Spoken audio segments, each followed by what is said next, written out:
Bonjour Karine, merci beaucoup d'avoir accepté de faire ce bilan, de répondre à ces questions. Comment est-ce que tu vas? Moi, je vais très bien et contente de te revoir pour faire le bilan. Eh ben, je suis très content aussi de te revoir. Est-ce que tu peux te présenter en quelques mots, s'il te plaît? Alors, Karine, je travaille pour une administration publique qui est spécialisée dans tout ce qui est consultance IT. Je travaille au service procurement depuis 4 ans et voilà, j'ai demandé à te rencontrer pour d'autres projets en parallèle. Et voilà, on doit faire le bilan maintenant, je te dirai ce que j'en pense. Alors justement, pour faire le bilan, est-ce que tu pourrais nous parler du problème que tu rencontrais avant le coaching? Alors, avant le coaching, j'ai l'impression d'avoir un non-sens sur mon travail actuel parce que j'éprouve certaines difficultés.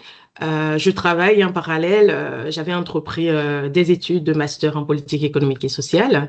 J'avais terminé ces études et pour moi, j'attendais une valorisation de mon diplôme au niveau professionnel, ce qui n'était pas le cas. Donc, il y avait un non-sens, un découragement et à côté de ça aussi la question de savoir ce que j'allais faire. Donc voilà, ce parcours de coaching m'a permis de concrétiser certaines idées qui étaient en attente, de savoir aussi comment je vais évoluer en interne et comment être un peu plus assertive. D'accord. Et alors justement, si on revient à ce problème, à ces frustrations que tu pouvais avoir, qu'est-ce que ça avait comme conséquence pour toi dans ton travail, dans ta vie de tous les jours? Ben, c'est la difficulté de se lever tous les jours, tout simplement. On se demande pourquoi est-ce qu'on va travailler, pourquoi est-ce qu'on va bosser quand on n'a pas une reconnaissance. Je pense que je suis quand même quelqu'un qui est en attente de reconnaissance. J'adore mon travail, je le fais très bien. Mais à côté de ça, j'ai aussi envie que dans le milieu professionnel, qu'on me dise pas seulement Karine, tu travailles bien, on est contente de toi, mais attendre une valorisation qui est à la juste valeur de ce que je fais au quotidien. D'accord. Et alors justement, ce manque de reconnaissance, qu'est-ce que tu ressentais par rapport à ça? L'abandon, la frustration, des questions de est-ce que je suis à la hauteur? J'ai le syndrome de l'imposteur, donc on arrive à se dire, est-ce que ce que je demande est légitime? Est-ce que je dois continuer à demander? Si on ne me le donne pas, c'est parce que je ne suis peut-être pas à la hauteur. Donc, c'est une autoflagellation alors que ce n'est pas juste, ce n'est pas vrai. Il faut juste que, voilà, il faut avoir le courage de se faire entendre. Et donc, voilà, quand tu le demandes une valorisation une fois ou deux fois, on ne demande pas, le doute s'installe et donc, on reste dans son coin et on perd vraiment le sens de la motivation au quotidien. Donc, la motivation n'y était pas. D'accord.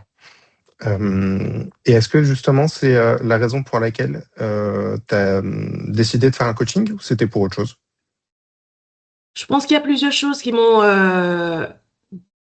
motivé à demander ce coaching. D'abord, comment me motiver déjà pour pouvoir trouver un autre travail. Donc, je recommençais à refaire mon CV, mais voilà, comment valoriser le CV? Je suis pas quelqu'un qui met des choses à jour sur LinkedIn. Je pense que ma page LinkedIn date d'il y a 10 ans. J'ai jamais changé une virgule. Donc, refaire le CV, euh, travailler sur ce côté, je me cache, non, j'ai pas le droit de parler, j'ai le syndrome de l'imposteur, je n'ai pas droit à ça, et continuer à rester, à patiner au même endroit sans rien faire. Aussi, d'autres projets, voir si je peux m'orienter autrement, parce que j'ai quand même ce profil un peu social. Donc, j'ai peur de me dire que ce n'est pas le moment de se lancer dans le social parce que, voilà, il n'y a pas de subsides, il y a plein d'associations qui ne savent plus payer les employés et autres, mais quand même, il y a des choses à faire. Comment trouver le moyen de déterminer vraiment ce qui me motivera à me lancer dans ces projets que j'ai dans ma tête, qui ne sont jamais mis sur papier et avancer autrement. Voilà. Ok, merci beaucoup. Est-ce que justement, alors l'objectif que tu as pu définir en coaching, c'est un objectif que tu aurais vraiment identifié comme étant le point à travailler tout de suite? Non, pas du tout. Pas du Est-ce que tu tout. peux nous rappeler quel est enfin, l'objectif que tu as pu... Travailler sur ce côté, je sais parler, je sais dire les choses. J'ai le courage de venir voir mes chefs en leur disant, bon, maintenant, arrêtez de tourner en rond. Je veux vous dire, chaque fois, je demande un rendez-vous et que la voix s'élève, je me dis, OK, je suis pas à ma place, je ne suis pas à ma place. Je n'ai jamais été à ma place, au fait, alors que ce n'est pas vrai. Donc, l'objectif principal, c'est de pouvoir parler, identifier les choses, dire les choses pour qu'on m'écoute, me faire écouter, au fait. Mais, le coaching a été au-delà de me faire écouter. C'est, tu es à ta place partout, tu peux tout faire. Donc, je crois que l'objectif est plus que atteint parce on a travaillé sur d'autres choses que je n'ai jamais identifiées. Dans le projet actuel que je mène, je ne savais même pas que j'allais en parler. Donc, j'ai réussi à parler de ce projet et j'avance dans ce projet. Donc, pour moi, c'est waouh, quoi. Je ne sais pas si tu te rappelles de la première fois que je t'ai parlé. Ah, mais je sais, mais je ne peux pas. Voilà, je ne peux pas. Je m'en souviens bien. Je m'en souviens bien et justement, donc des résultats vraiment qui sont des résultats qui sont probants, qui sont vraiment identifiables. Qu'est-ce que tu ressens aujourd'hui justement? Oh. La fierté et je pense, je ne sais pas si je peux trouver dans le cahier que tu m'as imposé, qu'on a rempli parce qu'il faut tout écrire. Qu'est-ce que je ressens aujourd'hui? C'est vraiment la fierté. Au-delà de la fierté, j'ai une phrase qui revient toujours, donc que tu m'as toujours sorti. Et si tu n'arrives pas à le faire, qu'est-ce que tu risques? Qu'est-ce qui peut t'arriver si tu n'arrives pas à faire ce projet? Bah, rien. Alors, pourquoi tu ne le fais pas? Donc, je pense que ce sont des phrases que je me répète à chaque étape où je suis là de nouveau en apnée, oh là là, ou en stress, j'ai des crises d'angoisse en me disant, tu vas jamais y arriver. Mais non, mais non. Mais tu vois, tu arrives de nouveau à un point, à un nœud où tu ne vas vraiment pas dépasser, tu n'iras pas au-delà. À chaque fois, je me répète ces phrases.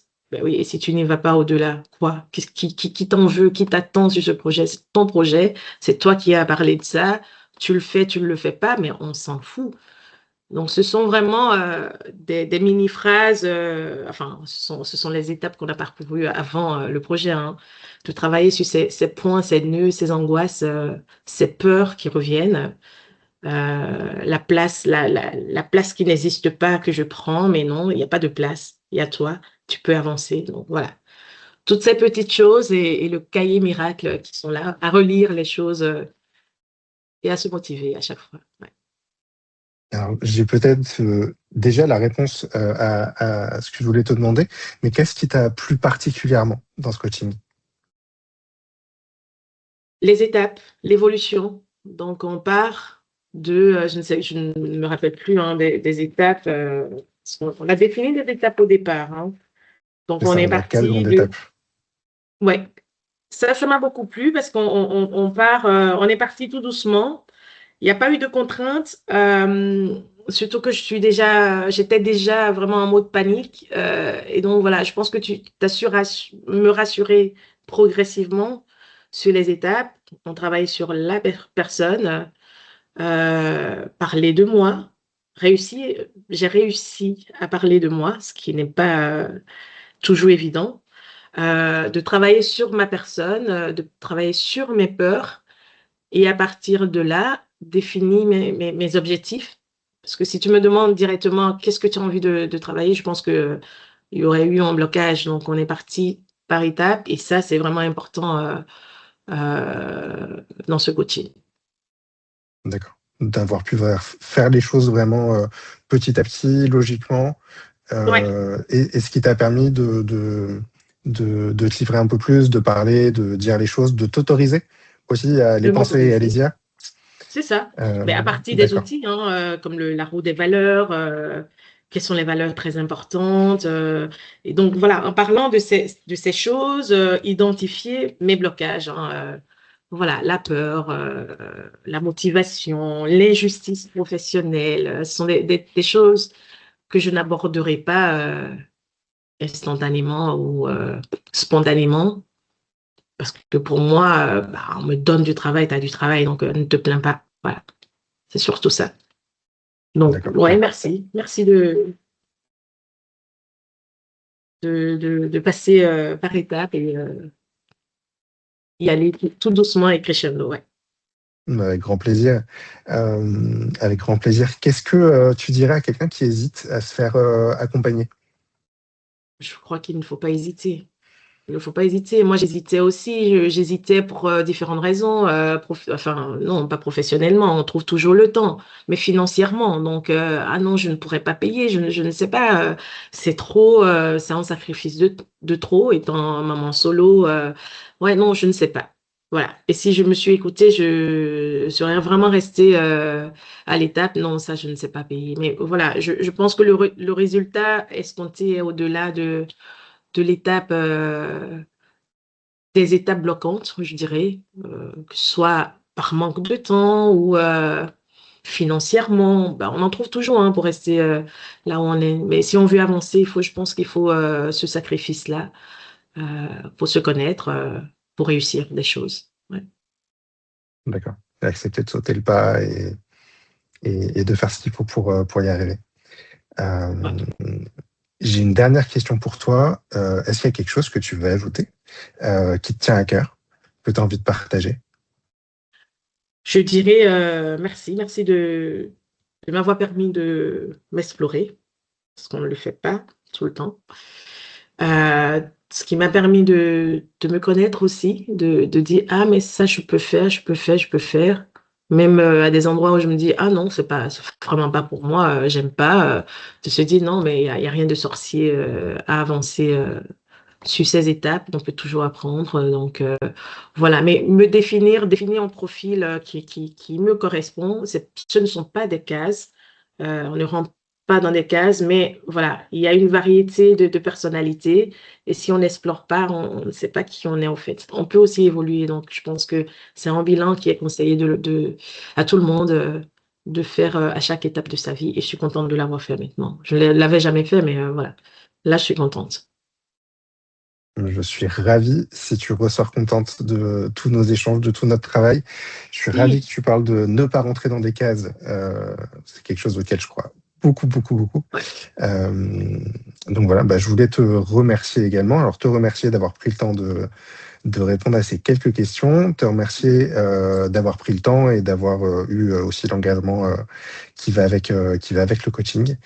Et puis, bien, je te souhaite une très bonne continuation et n'hésite pas à me donner des nouvelles. Ben, je le ferai avec grand, grand plaisir. Il y a beaucoup de choses à savoir après, hein, donc je t'enverrai un petit message à chaque fois en disant, tu sais quoi? Si, Avec si. grand plaisir. Je te Merci souhaite une beaucoup, très bonne Jonathan. Merci continuation. pour tout, en tout cas. Au revoir. À bientôt.